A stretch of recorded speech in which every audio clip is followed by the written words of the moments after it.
देश की राजधानी दिल्ली में श्रद्धा मर्डर केस को लोग भूले भी नहीं कि बिल्कुल वैसा ही कत्ल का एक सनसनीखेज मामला सामने आ गया है। लिव इन में रहने के बाद अपने 5 साल के रिलेशन को किस तरह आरोपी ने लव स्टोरी से मर्डर स्टोरी में बदल दिया, ये किसी से छुप नहीं सका है।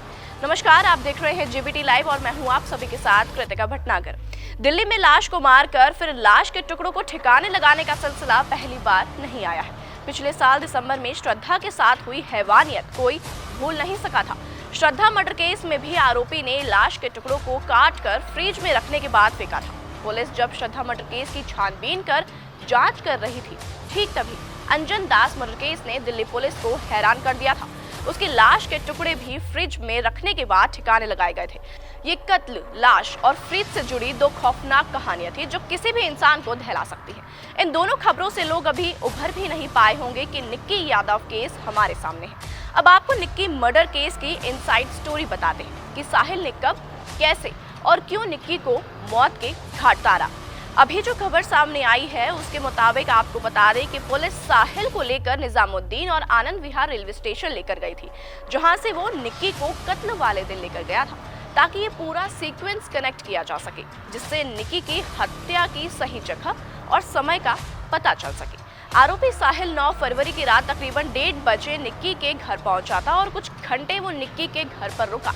उसके बाद साहिल और निक्की सुबह 6 बजे निजामुद्दीन रेलवे स्टेशन के लिए निकल गए थे, क्योंकि जो निक्की की ट्रेन थी वो निजामुद्दीन रेलवे स्टेशन से सुबह 7:30 बजे की थी, जिसमें वो गोवा जाने वाली थी। और सिर्फ निक्की ही नहीं, उसके साथ साथ हत्यारा साहिल भी गोवा जाने वाला था, लेकिन उसकी टिकट कंफर्म नहीं हो सकी, जिसके बाद ये दोनों उत्तराखंड जाने का प्लान बना रहे थे।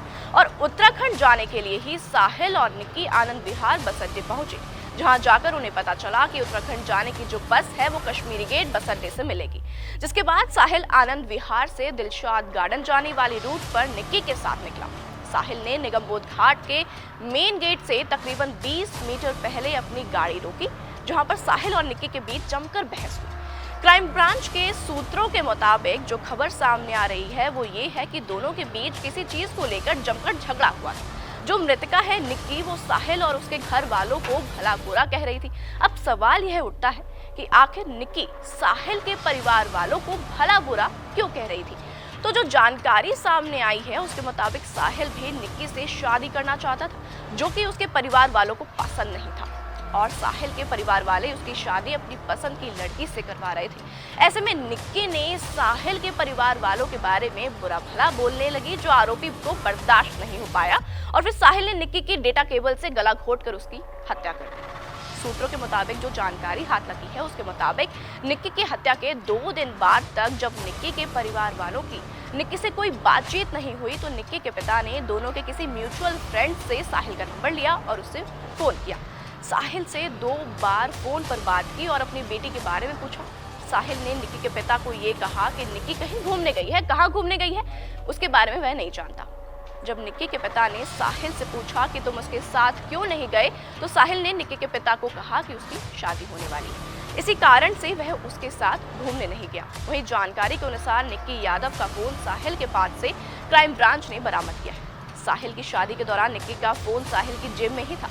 दरअसल साहिल शादी के बाद निक्की के शव को ढाबे में रखकर फ्रिज से निकालकर किसी बड़े बैग में डालकर अपने गांव से कहीं दूर फेंकने का प्लान कर रहा था। इससे पहले साहिल निक्की के शव को डिस्पोज करता, दोनों के किसी कॉमन म्यूचुअल फ्रेंड को उस पर शक हो गया और वह पकड़ा गया।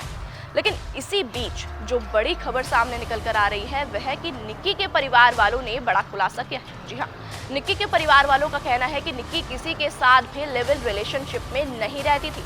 पुलिस तहकीकात में ये सभी बातें सामने निकल कर आई हैं, लेकिन सवाल अब भी वही है कि आखिर क्यों इस तरह की घटनाओं की संख्या लगातार बढ़ रही है और प्रशासन इन्हें रोकने के लिए क्या कदम उठा रहा है। तो यूं ही ऐसी खबरों से अपडेटेड रहने के लिए आप देखते रहिए जीबीटी लाइव। नमस्कार।